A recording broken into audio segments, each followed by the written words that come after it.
میں اعظم خان آپ سے مخاطب ہوں، اور آپ جانتے ہیں کہ میری ساری زندگی اور زندگی کا عمل ایک آئینے کی طرح آپ کے سامنے ماضی میں بھی رہا ہے، آج بھی ہے، اور آپ کل اور آج سے میرے آنے والے کل کا اندازہ لگا سکتے ہیں۔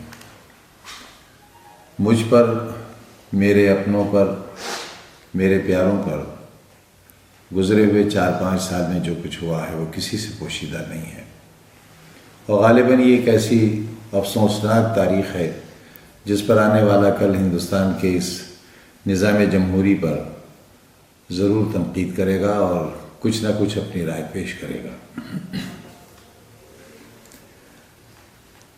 روز اول سے زندگی کا مشن یہی تھا کہ جو لوگ بہت کمزور ہیں، بہت نظر انداز ہیں، اپیکشت ہیں، اور کسی مقصد کے تحت پوری دنیا میں اور بالخصوص ہمارے ہی اپنے مادر وطن میں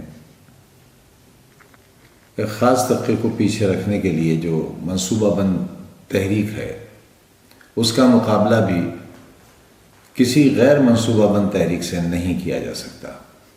لازم تھا، لازم ہے، اور آنے والے وقت بھی شاید یہی اصول کامیابی سے گامزن ہوگا کہ ہم اپنی آنے والی کل کی نسلوں کے لیے کوئی ایسا نقشہ تیار کریں جن میں اگر ان کے لیے بہت آسانیاں نہ ہوں تو وہ سختیوں کو سہن کر سکیں اور ایک نارمل زندگی، ایک عام زندگی گزار سکیں۔ ہمارے بچوں کے اندر صلاحیتوں کی کوئی کمی نہیں ہے، انہیں موقع نہیں ملتا، خوبیوں کی کمی نہیں ہے، انہیں موقع نہیں ملتا، آگے بڑھنے کی حوصلے کی کمی نہیں ہے، انہیں موقع نہیں ملتا۔ یہ موقع ملے، ہم اس کے لیے کوشش کریں اور تعلیمی ادارے قائم کریں۔ میں ان تمام لوگوں سے، صاحب حیثیت لوگوں سے، صاحب اقتدار سے جو طاقت میں ہیں، چاہے وہ سیاسی طور پر ہوں، مالی طور پر ہوں، افسر ہوں، ریٹائرڈ ہوں، سروس میں ہوں، جو جذبہ رکھتے ہیں، لیکن وہ جذبہ جو صرف اپنی حد تک ہو، ڈرائنگ روم میں بیٹھ کر اس کو ڈسکس کر لینے کی حد تک، رائے دینے کی حد تک ہو، ایسی رائے سے قوموں کی تقدیر نہیں بنتی۔ قومیں تو بہت بڑی چیز ہیں، کسی قبیلے، کسی گھر اور کسی فرد کی تقدیر بھی نہیں بنتی۔ ارادہ کریں، اگر میرے جیسا کمزور آدمی اتنے بڑے مشن کو پائے تکمیل تک پہنچا سکتا ہے تو میری ہی پڑوس کے ضلع میں نہ جانے کتنے رئیس رہتے ہیں، میرے ملک میں، میرے پردیش میں نہ جانے کتنے لوگ دولت مند رہتے ہیں، نہ جانے کتنی ایسی آرگنائزیشنز ہیں جن کے پاس بہت وسائل ہیں لیکن ان کا صحیح استعمال نہیں ہے۔ یہاں تک کہ ہمارے زکوٰۃ کے پیسے کا صحیح استعمال نہیں ہے۔ اگر ہم اس پیسے کا استعمال اپنی دولت کا، اپنے اخراجات کا، اپنے دوست احباب پر خرچ کرنے کا، اپنے سیر و تفریح پر خرچ کرنے کا، اپنی شان و شوکت پر خرچ کرنے کا، اپنی رہائش پر خرچ کرنے کا، اپنی زندگی کی دیکھ بھال پر خرچ کرنے کا پیسہ اگر ایک حصہ بھی آنے والی نسل کو پڑھانے کے لیے خرچ کرنے لگیں تو یہ بڑی خدمت ہوگی۔ میں خدمت تو نہیں کہتا، ایک کوشش ہے، ایک یونیورسٹی بنائی ہے، اسکول بنائے ہیں، یہ بات بھی صحیح ہے کہ اس کے ساتھ بہت ہی نازیبا سلوک ہو رہا ہے، اور ہم کیسے برداشت کر رہے ہیں۔ ہمیں تو اپنی قوت برداشت پر کبھی کبھی حیرت بھی ہوتی ہے کہ ہم ہڈی گوشت کے بنے ہوئے انسان ہیں بھی یا نہیں ہیں، کوئی پتھر کی پہاڑی تو نہیں ہے، کوئی فولاد کا دریا تو نہیں ہے جو بہتا ہے لیکن فولادی طاقت سے۔ ہمارے اندر احساس بھی ہے، ہمیں غم بھی ہوتا ہے، تکلیف بھی ہوتی ہے، انگارہ ہمارے سر پر رکھا جاتا ہے تو اس کی تپش بھی محسوس ہوتی ہے، لیکن یہ سب کچھ برداشت کرتے ہیں اس لیے کہ ہم نے جو اپنے آپ سے عہد لیا ہے، میرے اپنوں نے، میرے احباب نے جو عہد لیا ہے، جو ہمارے ساتھ جیلوں میں رہے، آج بھی ہیں، جنہوں نے سختیاں سہیں، آج بھی سختیاں سہ رہے ہیں، جو برباد کر دیے گئے، لیکن انہوں نے شکایت کا موقع نہیں دیا. بہتوں نے دیا بھی، بہتوں نے تیزاب کے خنجر بھی پار کیے، لیکن بہت سے ایسے ہیں جنہوں نے بہت تکلیف کے وقت میں بھی ساتھ نہیں چھوڑا ہے، اور انہی کے تعاون، انہی کی محبتوں کے سہارے ہم ابھی تک کھڑے ہیں.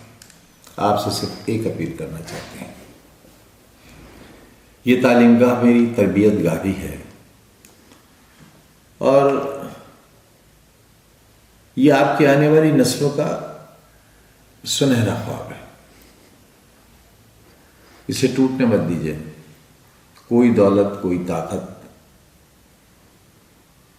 شاید اب اسے اتنا نہیں بچا سکتی جتنا طلباء کی تعداد اسے بچا سکتی ہے.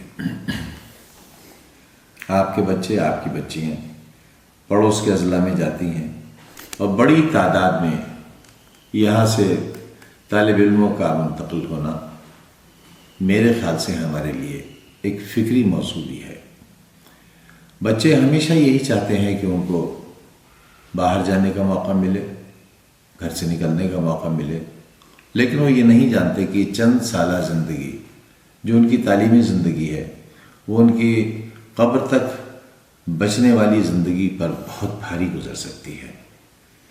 آپ پر ذمہ داری ہے ان کی بہتری اور ان کے کل کے لیے آپ سوچیں. ان اداروں کی جا کر جو ہمارے ضلع کے دائیں اور بائیں بنے ہوئے ہیں، ان کا تعلیمی معیار دیکھیں، وہاں کا ماحول دیکھیں، وہاں کی زندگی دیکھیں، وہاں کا اخلاق دیکھیں، وہاں کے جینے اور مرنے کے اور چلنے اور پھرنے کے طریقے دیکھیں. آپ کو اندازہ ہوگا کہ ہم خود اپنے آپ کو جان بوجھ کر جہنم کی آگ میں جھونک رہے ہیں. پھر ایک بار آپ جوہر یونیورسٹی بھی آ کر دیکھیے، یہاں کا ماحول دیکھیے، یہاں کی خوشنما فضاؤں کو دیکھیے، یہاں کے ٹھنڈے ماحول کو دیکھیے، آب و ہوا دیکھیے، یہاں کی ہریالی دیکھیے، آپ عمارتوں کا حسن دیکھیے، یہاں اساتذہ کی محنت دیکھیے، ہمارے طالب علموں کی شرافت اور ان کے پڑھنے اور یہاں رہنے اور جینے کا انداز دیکھیے، آپ ہماری تربیت دیکھیے آپ آ کر یہاں. اور یہ بھی جان لیجئے کہ ہمارے یہاں سے پاس آؤٹ ہونے والے اسٹوڈنٹس بیکار نہیں پھر رہے ہیں. ہم یہاں پلیسمنٹ کا کوئی وعدہ ماضی میں نہیں کرتے رہے ہیں. مستقبل میں کیا ہوگا یہ نہیں جانتے، لیکن ماضی میں نہیں کرتے رہے. اس کے باوجود ہمارے یہاں کے پاس شدہ جج بھی ہیں، اسرو میں بھی ہیں، ودھان سبھاؤں میں جوائنٹ سیکریٹریز کے پدوں پر ہیں، ہندوستان کے باہر اچھی اچھی ملازمتوں میں ہیں. اور اگر آپ سے میں یہ کہوں کہ صرف وہی بچہ خالی ملے گا آپ کو جس نے سروس نہ کرنی چاہیے ہو، ورنہ ہمارے یہاں کے پاس شدہ طالب علم کوئی خالی نہیں ہے. ہمارے یہاں پیرامیڈیکل میں، فارمیسی میں، ایگریکلچر میں ان کا کورس ختم ہونے سے 6 مہینے پہلے اپائنٹمنٹ لیٹر آ جاتے ہیں. معلوم ہے لوگوں کو کہ ہمارے یہاں پڑھائی ہوتی ہے. ہمارے یہاں فیس اٹینڈنس لگانے کے لیے نہیں لی جاتی بلکہ بچوں کو تعلیم دینے کے لیے ہی فیس لی جاتی ہے.